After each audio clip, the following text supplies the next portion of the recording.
Uganda Broadcasting Corporation, UBC TV, inspiring Uganda. My name is Wadulo Arnold.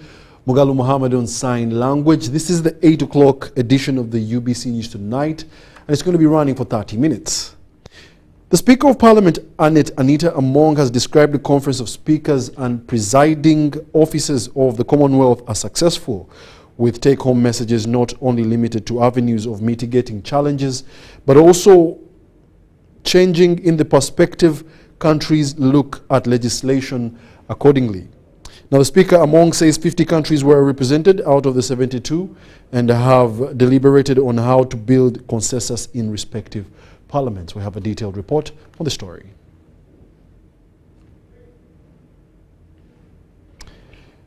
Moving on, different national resistance movement members and religious leaders have engaged in a Thanksgiving Mass for the First Lady, Janet Kataha Museveni, thanking God for her good health, and the prayers were held at the office of the national chairman in Kyambogo. More details in this report. Different religious leaders, led by Bishop Nathan Ahimbisiwe of South Ankole Diocese, gathered at the NRM party offices in Kyambogo for a Thanksgiving Mass in honor of the First Lady Janet Kataha Museveni for having recovered from COVID-19.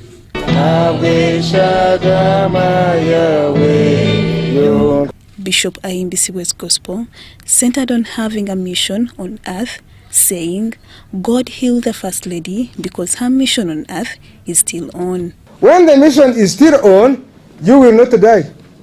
I am telling you. You will not die.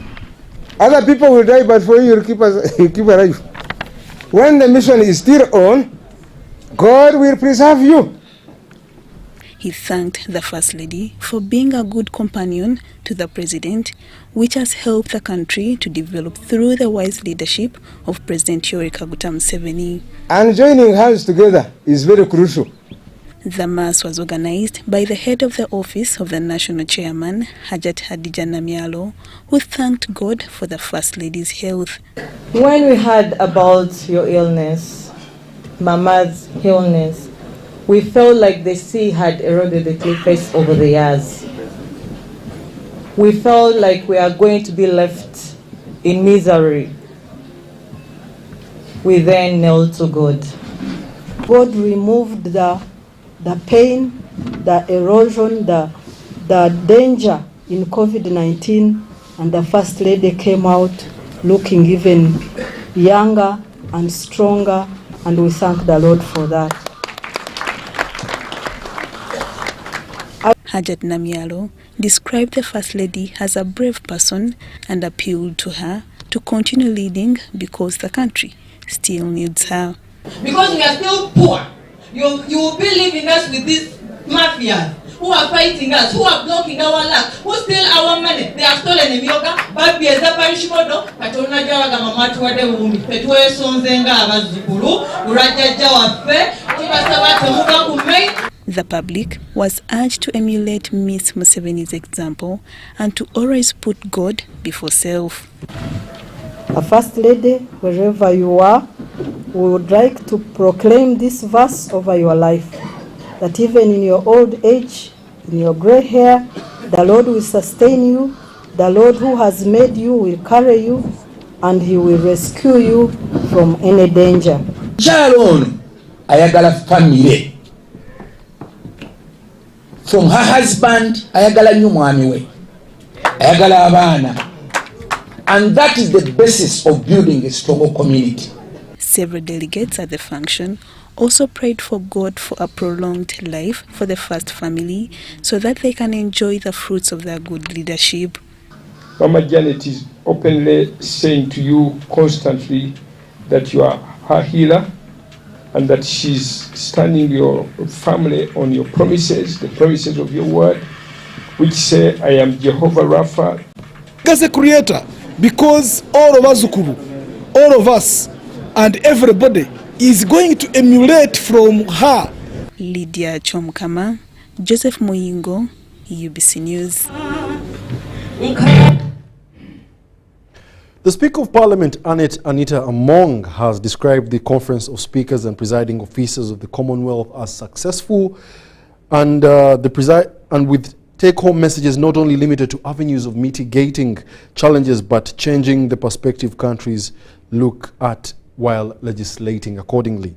Now, the Speaker, Annette Among, says that 50 countries were represented out of the 72 and have deliberated on how to build a consensus in their respective parliaments. More details in this report. This was a special dinner at Ndere Cultural Center where the CSPOC 2024 host country, Uganda, accommodated the delegates representing the respective parliaments under the Commonwealth on the night of Friday, 5th June 2024. The night unfolded with a breathtaking display of Uganda's diverse cultural expressions. The renowned Ndere troupe captivated the audience with its mesmerizing Chiganda dance, a spectacle of strength and grace that showcased the vibrant artistic traditions of the Waganda people.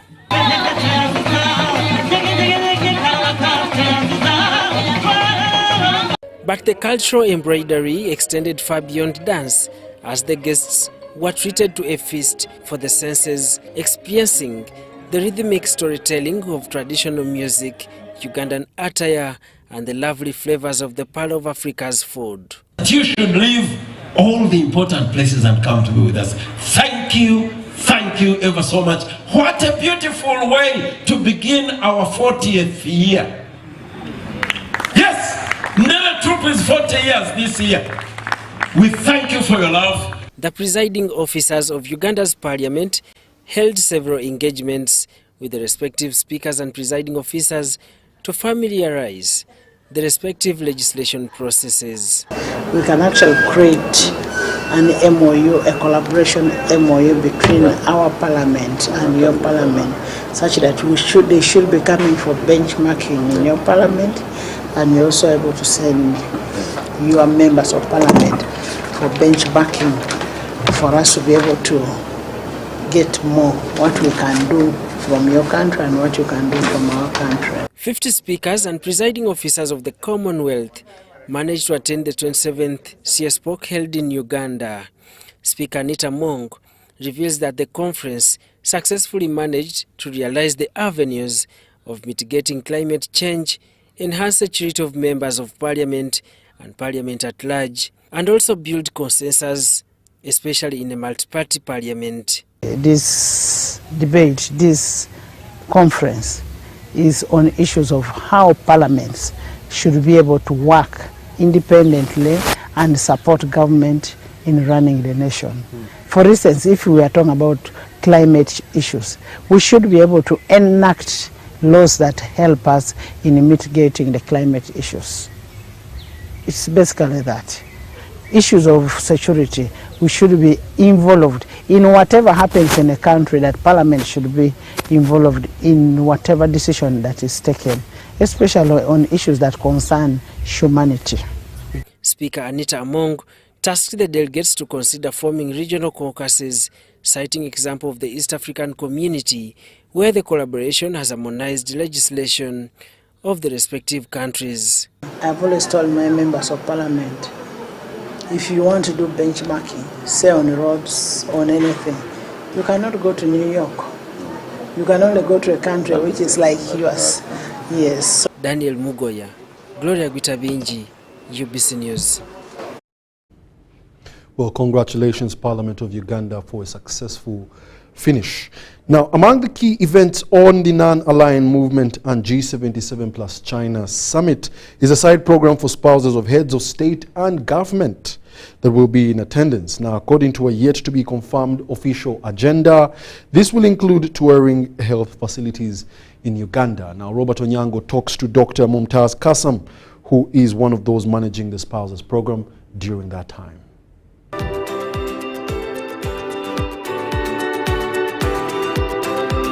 This is a continuation of our interaction in regards to the forthcoming activities here in Uganda, and that is the non-aligned movement and the G77 plus China summits happening in January 2024 in this beautiful country of ours we call the Pearl of Africa, that is Uganda. With me is Her Excellency, and she will be getting the details about herself as we go on with this interaction. Thank you and welcome to this set, Your Excellency. Thank you. Thank you so much, UBC. I'm Ambassador Dr. Mumtaz Kasam. I have completed my tour of duty in Italy, where I was Deputy Head of Mission and Ambassador, covering 8 countries and alternate representative to the 3 UN agencies, IFAD, World Food Programme, and FAO. You have found us on this table basically talking about the NAM and G77 summit. First and foremost, what do you know about these summits? Well, NAM and G77, as you know, are forums where they are bringing the non-aligned countries to Uganda. And G77, as you know, and China is the South-South cooperation that we are introducing, and we are trying to get more trading benefits and economic benefits for our country. In Italy, G77 and China was quite much in the forefront, especially at the 3 UN agencies. So we hope that Uganda can benefit a lot. Our Ministry of Foreign Affairs, together with other agencies, have worked extremely hard. They're very capable of hosting such forums. We did CHOGM, as you know, in 2007. We've had many, many international conferences, and we are becoming conference tourism, experts, in other words. And we hope we will have support from everybody, Ugandans, children, youth, and also the media. I'm actually basically helping with the spouses program, and part of the program is that we go to Mulago Hospital, we go to a children's hospital in Entebbe, we go to the source of the Nile, and all these are to showcase our beautiful country. Let's pick it from there. When you talk of Mulago, the children's hospitals and others, are you giving attention to the health facility, or you are trying, what are we benchmarking from the spouses who will be coming in here in line with our health department? Sure. It's very important to point out the health facilities we have currently here, and more importantly, to see if we can do some joint partnerships to improve our health facilities. For example, I will look at the Children's Hospital in Entebbe. It's a very successful hospital built by an Italian NGO together with Uganda Ministry of Health and other government agencies. It's a completely free of charge hospital. And when the First Lady of Burundi was here, for example, she visited the hospital, and we even take Burundi children into our hospital at Entebbe. So it's something that we believe that by taking the spouses to such venues, we are exposing our health facilities, and we are actually showing them that joint partnership between government and private sector can work very well.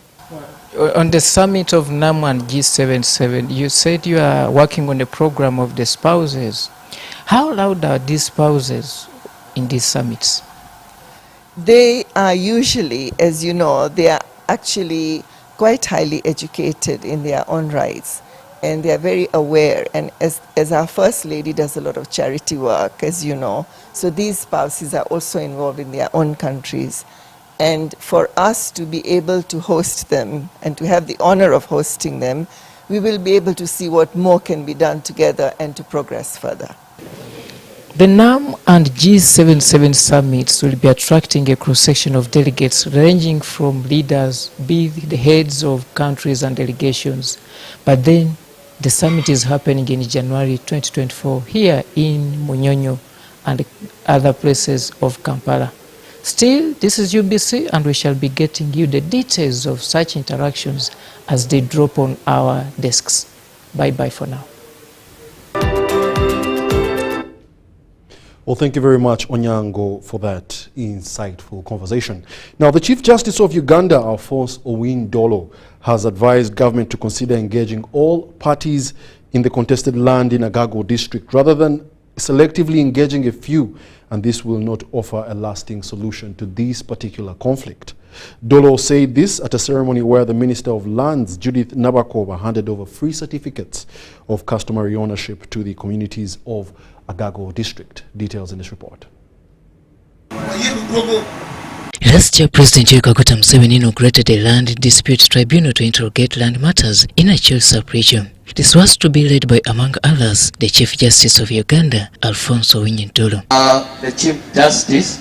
According to the Chief Justice, land wrangles in Uganda date as far back in 1962. We started discovering that they did not have the land. Because one, when we got independence, 1962 Constitution, instead of giving this land back to the people, ground land became public land. It was never given back to my father. Actually, my father owned this land for 1 year because he died in 1996. Dolo notes that the case of the contested land for his father in Agago district, the Pigeonhole Constitution had endorsed his father as the rightful owner. The 1966 Pigeonhole Constitution maintained public land. That was in the hand of government vested in the Uganda Land Commission. 1967 Republican Constitution maintained the same thing. The 1969 Public Lands Act and the rules made under that act maintain the provisions in the Constitution. Dolo now advises that if government is to resolve land disputes like those in Agago district, all warring factions must be brought to table. The chair of Agago district and a few leaders, they go to State House, they come back, they will lynch them. The truth is they will lynch them. I was told here in Kakep, is it? Women wanted to go naked. It's not a small matter. And you may find that those people were well-intentioned, but they never came and explained. So my advice to you is, please go back to the drawing board, start with the land where there are complaints, bring all of them and say we have these titles. Mr. Dolo was part of the ceremony where government of Uganda handed over free certificates of customary ownership to communities of Acholi sub-region. The handover ceremony was presided over by the Minister for Lands, Housing and Urban Development, Judith Nabakova, at Kalongo Grounds in Kalongo Town Council in Agago District. And the good thing the Chief Justice has said, they want development. Even the leaders were saying they are not against development. They are for development, but development which has followed the right procedure and processes. As a minister responsible for lands, I want to pledge my total support and commitment to the leaders of the Greater Acholi that we are going to work with them. We shall identify the rightful landowners, the rightful clan leaders, of course working with the leaders in the area, and once we have identified the different groups, then we shall register their interests. The beneficiaries hailed government for this development. It has brought peace in the community because real landowners are now going to be known. Secondly, it has reduced on land encroachment. As you know, the current trend of people grabbing land in this area.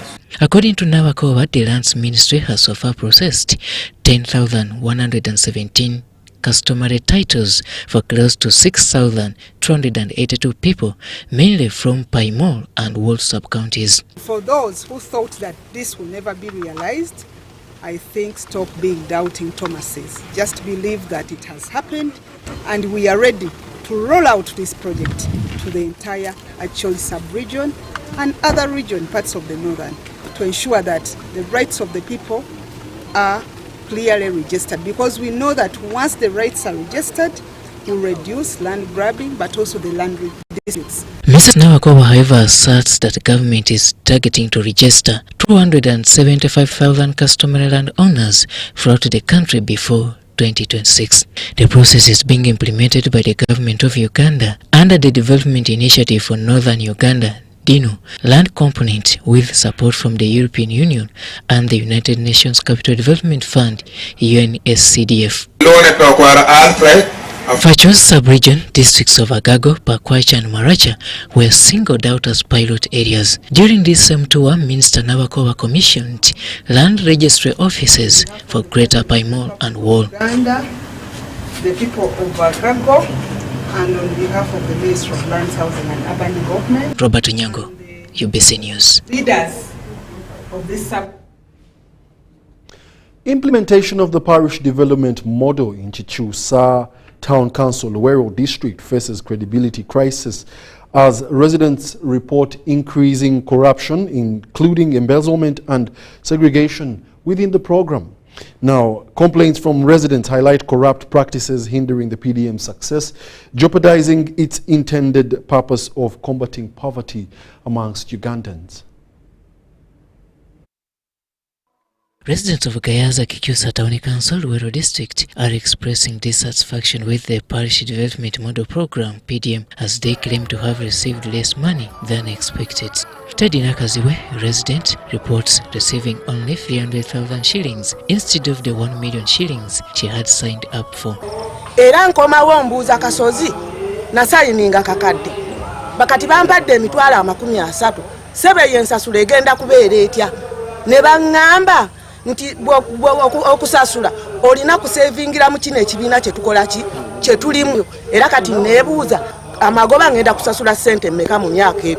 Similar complaints are emerging from other sub-counties like Busika, Kamira, Kalagala and Zirobwe, where residents are concerned about repaying money they didn't receive. PDM would be good for us all, but now it has become a problem to us in the villages. Because those people holding the PDM or the administrators, the biggest problem, they are too segregative. But sayinzisa kakadde ze bampe emitwalo 4 ku mitwalo 4 nefuna emitwalo 38 kakati awo ngenda zisasula ntya nga kakadde kenda sayininga saakafuna bulungi. Nti Oweekitiibwa President chairman waffe w'NRM alwana okulaba nga bannayuganda batuukibwako obuweereza. Naye kisinga okuba ekibi nti wakati nga obuweereza bugenda eri abantu olwo bannakigwanyizi abakutaataganya. Nze bampa emitwalo 3 kati sitegeera kyasinziira ku ky'okumpa 3 ng'ate nasayininga kakadde. People are getting problem of getting that money because they are being squeezed in a circumstance whereby you find those people who are working on it, they are telling them to come where there is no any person seeing, and they start telling them to bring money so that they can be helped for that. The Mayor of Kikyusa Town Council, Paul Salambwa, acknowledges receiving numerous complaints about the PDM funds disbursement. He vows to ensure that those responsible for the discrepancy are held accountable. Salambwa's investigations suggest that implicated officials cited inadequate funds as the reason for the reduced disbursement. Bo bekwasa mbu tebaziridde naye ssente baaleetanga ntono tezimala bo ne bakolawo ng'enkola yaabwe nti kabatemeetememu emiliyoni efunwa abantu 3. Kati twasazeewo ne tugaana oba ntono omuntu bamuwe kakadde. Naye abaafunye 3 nga badde wa miliyoni oba 5 nga badde wa miliyoni, etteeka litugenda kuddamu babongere balance okuweza akakadde era ssente kati zigenda okuddayo ze baleeta mu circles.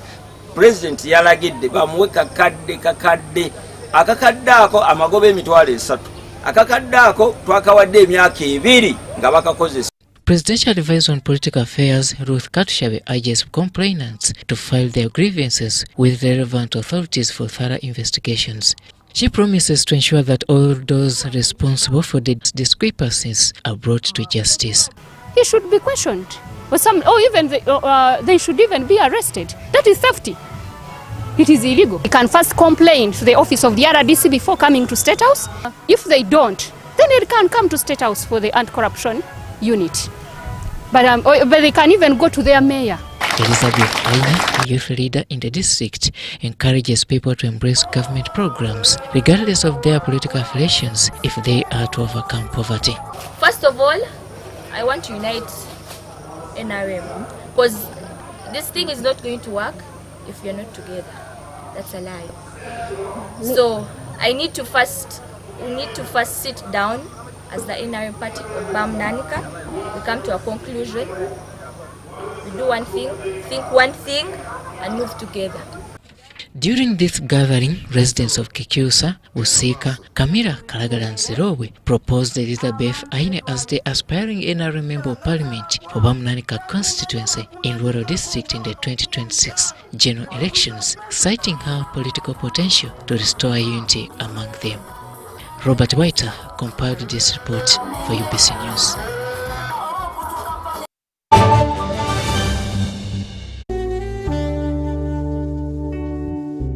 Metu Bus Industries, Namamve, the manufacturers of buses for transporters, schools, tour operators, and special purpose vans and any customized vehicle. Metu Bus Industries offers a range of buses known for safety, comfort, and reliability. Depending on your needs, a bus can simply be a point A to point B people mover with just seats, or a special design that includes power outlet, Wi-Fi, television, refreshment center, and any other specification. Buy your buses from Metu and support industrialization of Uganda. Contact us on 0788 118586 or 0782 030303. Email us metuafricabus@gmail.com. Visit our website www.metubusafrica.com.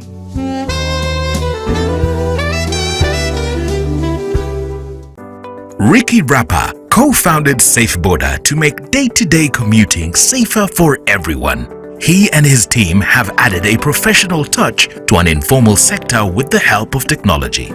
From humble beginnings to the Forbes Africa 30 Under 30 list, Ricky brings a unique perspective to the Boda Boda business since he too started out as a rider. With Safe Border scaling its operations, we know that this is just the beginning.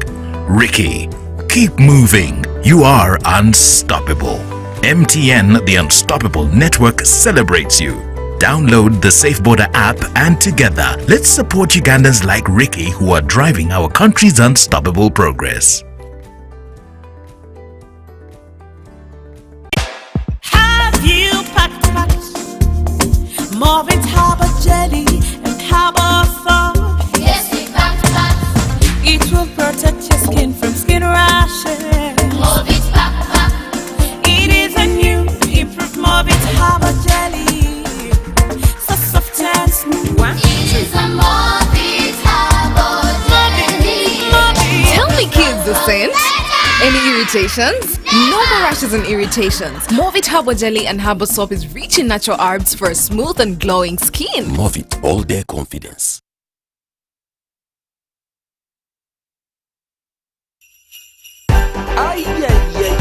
Tugabane bigi tugabane, share with your loved ones tugabane. Gabula tulita kwesamula festive season eno tugabane. Pepsi Mountain Dew Mirinda, twalira ko jajja mu kyalo tolinda. Drink at home on Christmas, you can even keep some for Boxing Day. Tugabane bigi tugabane, flavor for your loved ones tugabane. Big meals ne memories sabula festive season eno tugabane. Grab a Pepsi hamper of any 2 liter of your choice and get a free Pepsi Max 330 ml. Share the cheer this festive season with Pepsi. Tugabane!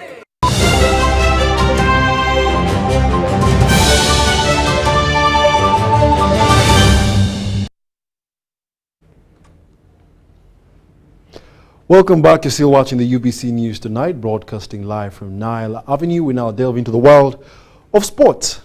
Now, unfortunately, one Chitara Football Club fan died and 6 others sustained serious injuries after they were involved in an accident in the outskirts of Hoima on Friday evening in the wake of the Chitara FC's 3-1 victory over Bright Stars FC.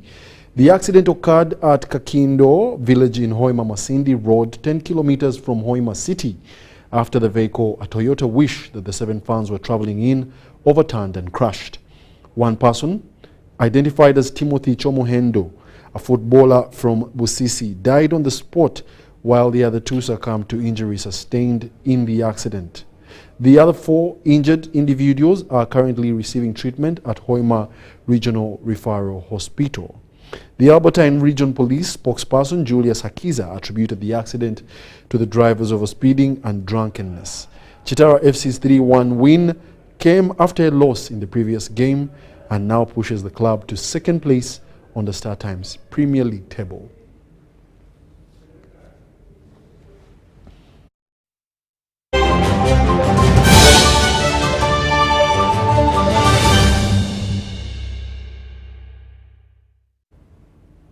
Yes, that brings us to the end of our 8 o'clock edition of the UBC News Tonight. Please do stay tuned for the weekly business roundup. Coming up next, my name is Wadulo Mark Arnold Mugalu Muhammad on Sign Language. Enjoy.